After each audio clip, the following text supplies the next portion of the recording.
deux vecteurs sont sur la même droite. Donc les points B, C et G sont bien alignés. Et voilà. Donc, vous voyez, vous partez de BC égale BA plus AC. Pourquoi ça? Parce que on nous demande de prouver que deux vecteurs, le vert et le rouge, sont l'un sur l'autre. Bien, grâce à l'hypothèse, on va calculer l'un d'eux, puis l'autre, et montrer qu'il y a une relation de collinéarité entre les deux vecteurs dont on doit prouver qu'ils sont l'un sur la même droite que l'autre. Voilà. Alors, exercice numéro 3. Soit un triangle ABC. Premièrement, construire les points E, I, M et N tels que AE vaut 2/3 de AB. Attention, vérifiez bien le point de départ, c'est A. Et on cherche E égale à 2/3 de AB. Pour trouver facilement, je vous prie de commencer par diviser par 3. Où est le vecteur AB coupé en 3? AB coupé en 3. Eh ben, je coupe en 3. Et voilà, en rouge, le vecteur AB coupé en 3. Et maintenant, à quoi est égal AE? Alors, AE, regardez, vaut 2 fois AB sur 3. 2 fois. Une fois, 2 fois. Donc, le point E est ici. Après, BF, je cherche F, mais à partir de B, égale 1/3 de AB, dans le même sens que AB, puisqu'on a ici plus. Alors, je pars de B, et je fais le mouvement AB sur 3. Où est ce mouvement? Suivez mon doigt, le voilà, ce mouvement. Mais à partir de B. Donc, voilà ce vecteur qui vaut AB divisé par 3 à partir de B. Le voilà. Et ça nous donne le point F. Ici. Voilà. Continuons. EM. Le voilà E. EM égale 2 fois BC. L'origine, c'est E. Et ce mouvement, c'est 2 fois le mouvement BC. Je pars de E. Et je vais faire 2 fois le mouvement BC. Bien, 1 fois, 2 fois. Et voilà où est situé le point M. Et ce vecteur, vous voyez, vaut 2 fois le vecteur BC. Maintenant, franchement, quand vous entendrez vecteur, s'il vous plaît, automatiquement dans votre esprit, pensez mouvement. C'est tout. Après, Fn égale 4 fois BC. Je pars de F. Et je fais le mouvement 4 fois BC. Je pars de F. Et je fais le mouvement 4 fois BC. Là, c'était jusqu'ici déjà 2 fois. Encore 2 fois. Ça fait 4 fois. Et j'obtiens le point N. Regardez comme c'est facile. Donc, de là à là, vous voyez, d'ici à là, j'ai EM égale 2 fois BC. 2 fois BC. Maintenant, de F à N, j'ai 4 fois BC, le double en longueur. Voilà, 4 fois BC. Quelle est la question posée? Là, on a fait la construction, bien sûr.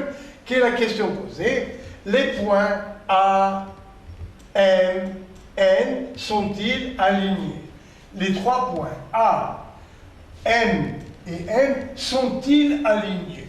Bon, eh bien, pour l'instant, je ne sais pas. Je vais calculer AM, puis tout à l'heure, on va calculer AM, et on va voir si l'on obtient une relation de collinéarité. Au travail. Alors, calculons AM. Et d'après moi, on va passer par E. Pourquoi? Vous voyez, AM, relation de Chasles en passant par E. Parce que M se trouve à la fin du vecteur EM. Donc, j'ai AM. AM. Alors, on va passer par E pour se servir de ce vecteur. Égal, ici, AE, c'est 2 tiers de AB. Donc, je marque 2 tiers de AB. Plus EN, qui vaut 2 fois BC, eh bien, je marque plus 2BC. Donc, j'ai calculé le premier vecteur grâce à AB et BC. Eh bien, voilà.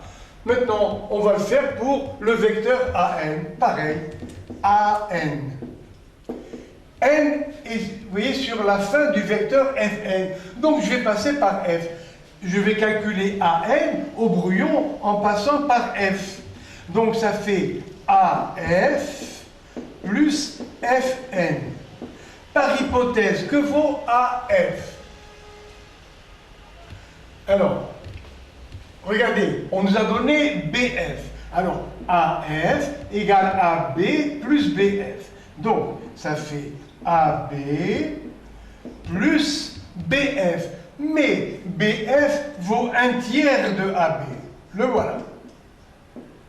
Plus Fn qui vaut 4BC. Voilà.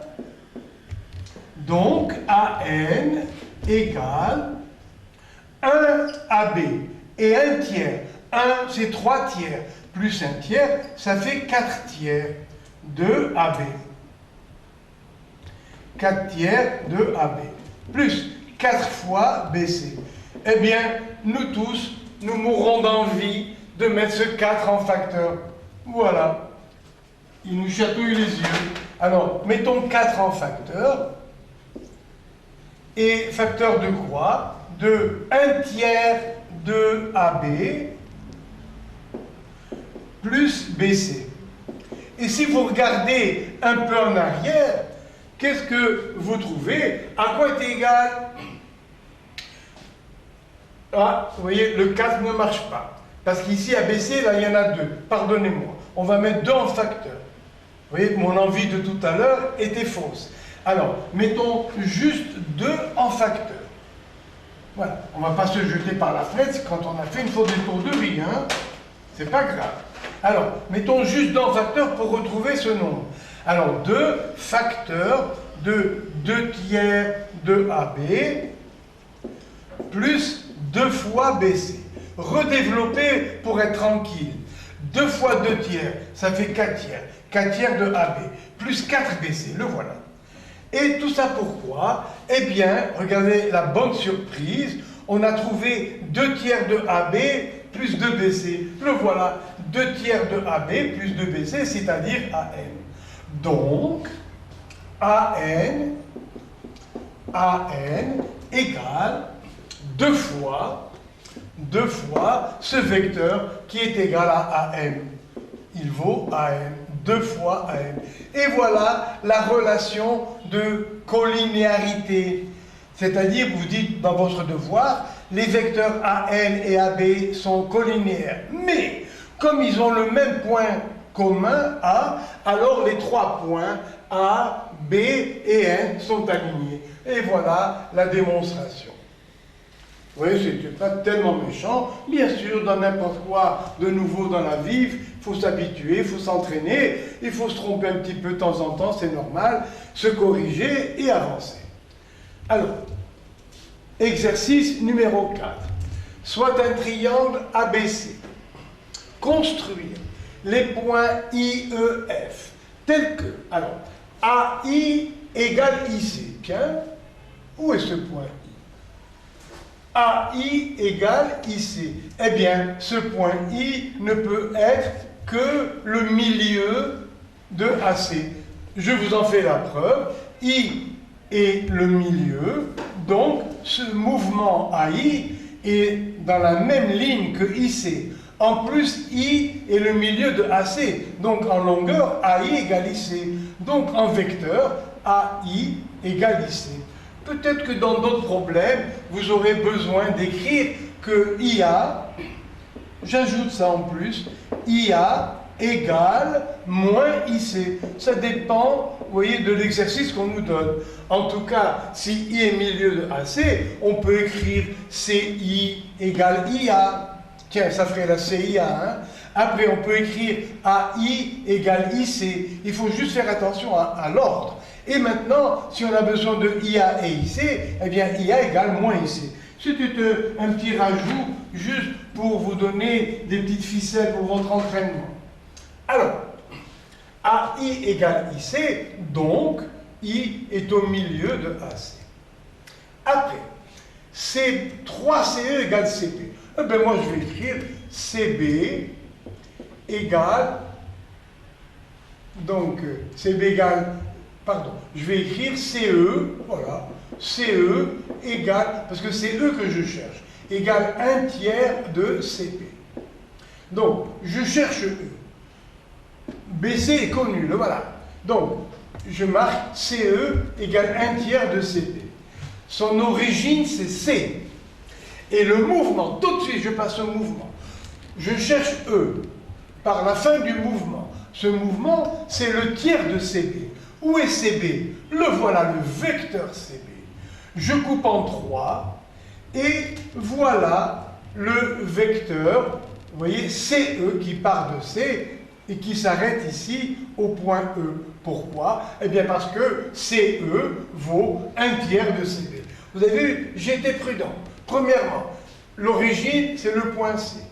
Après, CB, je l'ai coupé en 3. Et CE, eh ben, c'est le tiers de CB. Voilà, CE, c'est 1/3 de CB.